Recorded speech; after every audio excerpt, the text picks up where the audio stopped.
In this video, I'm going to show you how to add audio in LMMS. Now, the first thing you want to do, you want to open up your song editor. So go to View and then Song Editor. By default, it should be on here already.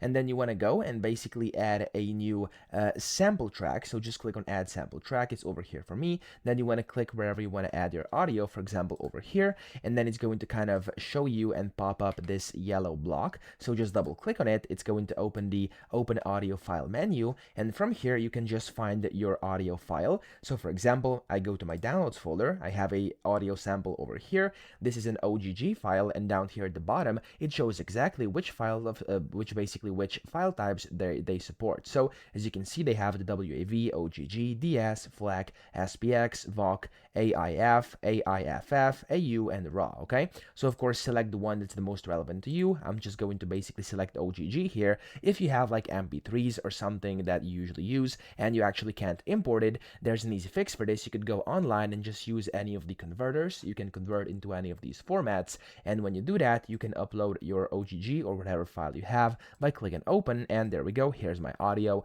I can drag it around, and now I can actually start using it and editing it. So that's it. I hope this video helped you out. If it did, please subscribe to the channel and help me out as well.